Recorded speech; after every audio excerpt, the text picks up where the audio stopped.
ìròyìn àpapọ̀ orílẹ̀-èdè wa Nàìjíríà ló ń dé sójú ìwòran yín àti sétí ìgbọ́-yín. Olúṣọlá Oyènẹ́kan ló ní ìròyìn yín. Ṣáájú ẹgbẹ́ àwọn kókó tó ṣúyọ nínú ìròyìn náà. Ìjọba àpapọ̀ orílẹ̀-èdè Nàìjíríà ti ní àwọn ilé-iṣẹ́ aládàáni tí wọ́n fún àwọn òṣìṣẹ́ wọn lówó tó kéré sí náírà ló ń fi ẹ̀wọ̀n ṣeré. Àwọn ìpínlẹ̀ tí wọ́n ní wọn yóò fara kááṣá látàrí omi adágún tí wọn yóò túlẹ̀ láti orílẹ̀-èdè Cameroon ti bẹ̀rẹ̀ sí ní gbé ìgbésẹ̀ àtòkèrè lójú jíjìn tí ń mẹ́kún ẹ̀ sùn. Ìjọba ìpínlẹ̀ Èkó ló ti pàṣẹ kí wọ́n lọ wó àwọn ilégbèé eléyìí tí wọ́n kọ́ fún àwọn tí ó jẹ́ ọlọ́pàá ní ìpínlẹ̀ ọ̀hún náà láti dènà wíwó. Ọwọ́ ọlọ́pàá ti bá àwọn òṣìṣẹ́ ní ilé ìtọ́jú òkúsí àti àwọn 5 míì eléyìí tí wọ́n ń jí ẹ̀yà ara èèyàn tà. Ọwọ́ ọlọ́pàá bá arákùnrin kan èyí tí ń gé irin tí orí afárá Third Mainland Bridge tà. Wàyí ẹ gbọ́ ìròyìn náà lẹ́kùnrẹ́rẹ́. Ìjọba àpapọ̀ orílẹ̀-èdè wa Nàìjíríà náà ni ó ti pe gbogbo àwọn ilé-iṣẹ́ tó jẹ́ ilé-iṣẹ́ aládàáni láti bẹ̀rẹ̀ sí ní gbé ìgbésẹ̀ àti máa rí wípé wọ́n ń tẹ̀lé òfin àlàkalẹ̀ owó oṣù àwọn òṣìṣẹ́ yìí tó kéré jùlọ lórílẹ̀-èdè wa Nàìjíríà ìyún 70,000 wípé ẹnikẹ́ni nínú àwọn ilé-iṣẹ́ aládàáni tí wọ́n bá kọ̀ láti gbérú ìgbésẹ̀ yìí náà ni wọn yóò fìyà jẹ. Èyí náà ló ń jẹyọ jáde látọwọ́ ìjọba àpapọ̀ orílẹ̀-èdè wa Nàìjíríà láti lè fi gbájúmọ́ bí ètò ọrọ̀ ajé orílẹ̀-èdè wa Nàìjíríà bí ó ṣe ṣẹnure àti láti lè jẹ́ kí ìgbáyé gbádùn kó wà fún àwọn tí wọ́n jẹ́ òṣìṣẹ́ ìjọba àti àwọn òṣìṣẹ́ ilé-iṣẹ́ aládàáni. Ẹni tó jẹ́ akọ̀wé àgbà fún àjọ tó ń rí sí ọ̀rọ̀ àwọn òṣìṣẹ́ àti ìgbanisíṣẹ́ lórílẹ̀-èdè wa Nàìjíríà yún Alhaji Ismail Abubakar òun náà ló ṣiṣọ́ lójú eléyìí lọ́jọ́rú Wednesday lásìkò ìgbà tó ń sọ̀rọ̀ níbi ìpàdé ẹlẹ́ẹ̀kẹtàlá irú ẹ̀ ọlọ́dọọdún tó ní ṣe pẹ̀lú ìpàdé àwọn ẹgbẹ́ àwọn agbanisíṣẹ́ ti aládàáni èyí tí wọ́n ṣe ní ìlú Ìkẹjà ní ìpínlẹ̀ Èkó. Abubakar eléyìí tí adarí fún ọ̀rọ̀ tó ní ṣe pẹ̀lú ìgbanisíṣẹ́ wọlé àti ọ̀rọ̀ tó ní ṣe pẹ̀lú owó oṣù àwọn òṣìṣẹ́ ní ìjọba àpapọ̀ orílẹ̀-èdè wa Nàìjíríà yún John Nnayamali tó ń ṣojú rẹ̀ òun náà ló sọ nínú ọ̀rọ̀ rẹ̀ wípé owó oṣù àwọn òṣìṣẹ́ tó kéré jùlọ òun náà ni ó ti di òfin lórílẹ̀-èdè wa Nàìjíríà gẹ́gẹ́ bí òfin ìpè ẹni tó bá sì tako òfin yìí òun náà ni ó ń fi ẹ̀wọ̀n ṣeré lórílẹ̀-èdè Nàìjíríà. Ní ìgbáradì sílẹ̀ gẹ́gẹ́ bí wọ́n ṣe bẹ̀rẹ̀ sí ní fẹ́ máa tú omi jáde láti odò adágún Lagdo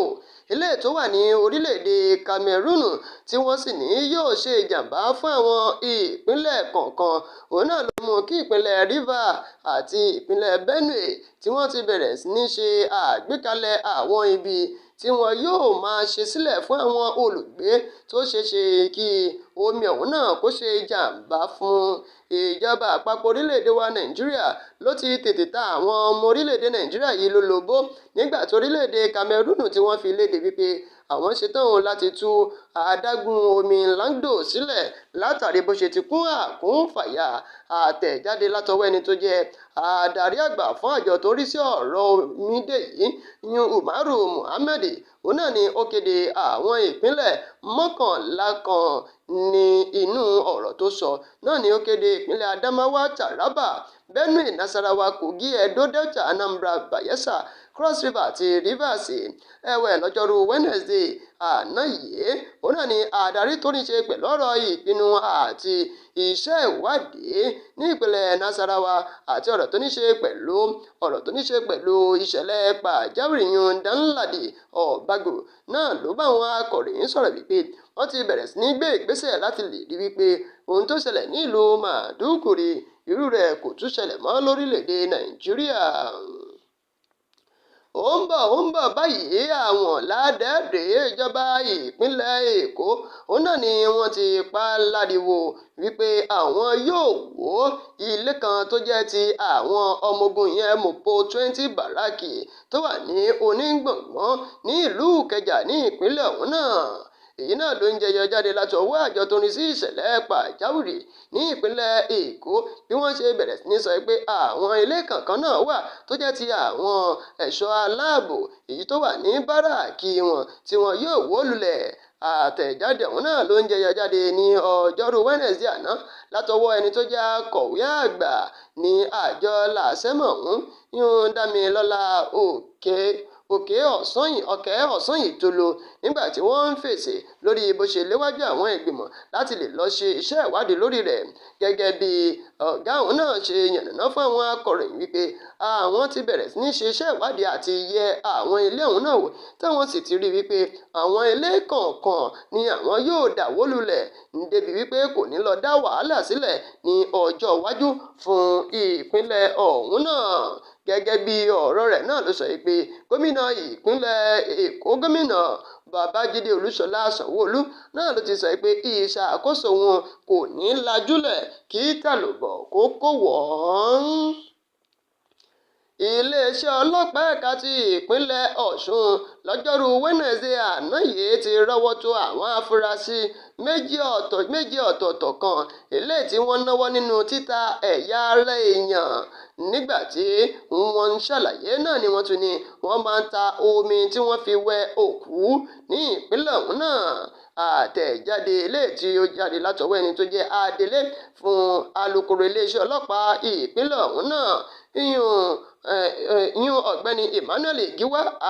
Alade òun náà ló sọ wípé àwọn afurasí ọ̀hún náà ni wọ́n rí mú ní ilé ìgbókùúsí mọ́ṣúárì méjì ọ̀tọ̀ọ̀tọ̀ kan eléyìí tí wọ́n pe orúkọ kìíní ní Johnson Daniel tó jẹ́ ẹni ọdún 43, Adétúnjí Okunadé ẹni ọdún 42. Òun náà ni àwọn jẹ́ òṣìṣẹ́ tí wọ́n sì ní tó jẹ́ òṣìṣẹ́ ní ilé ìgbókùúsí ọ̀hún tí wọ́n sì ní àwọn alábàáṣiṣẹ́pọ̀ wọn láti ta tí wọ́n ti rọ́wọ́ tó wọn. Lára wọn náà ni Ọláníyan Àṣìṣe, Balógun Tèmítọ́pẹ́, Ọládàpọ̀ Ahmed, Kasimu Rasaki àti Àsàká Ràúfù.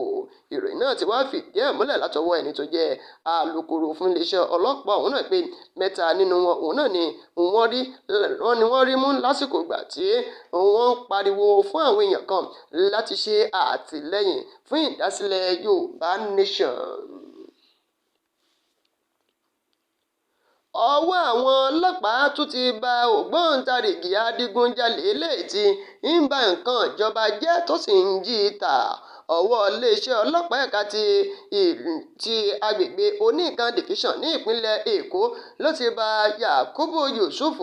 eléyìí tí ń lọ gé irin orí afárá Third Bridge ní ìpínlẹ̀ Èkó. Àtẹ̀jáde láti ojú òpó ìbánidọ́rẹ̀ẹ́ X ti àwọn ọlọ́pàá ìpínlẹ̀ Èkó lọ́jọ́rú Wednesday àná yìí. Inú àtẹ̀jáde ọ̀hún náà ni wọ́n sọ pé Yusuf ni wọ́n rọ́wọ́ tó lẹ́yìn ìgbà tí wọ́n gbọ́ ìròyìn wípé àwọn kan ni wọ́n ń gé àwọn irin tó wà lórí afárá Third Bridge ní ojú ọ̀nà ọ̀hún náà ni wọ́n sì bẹ̀rẹ̀ sí ní ṣe iṣẹ́ ìwádìí kó tó di wípé ọwọ́ bá Yakubu tí wọ́n sì bá àwọn òpó irin 21 ní ọwọ́ rẹ̀ eléyìí tó ti gé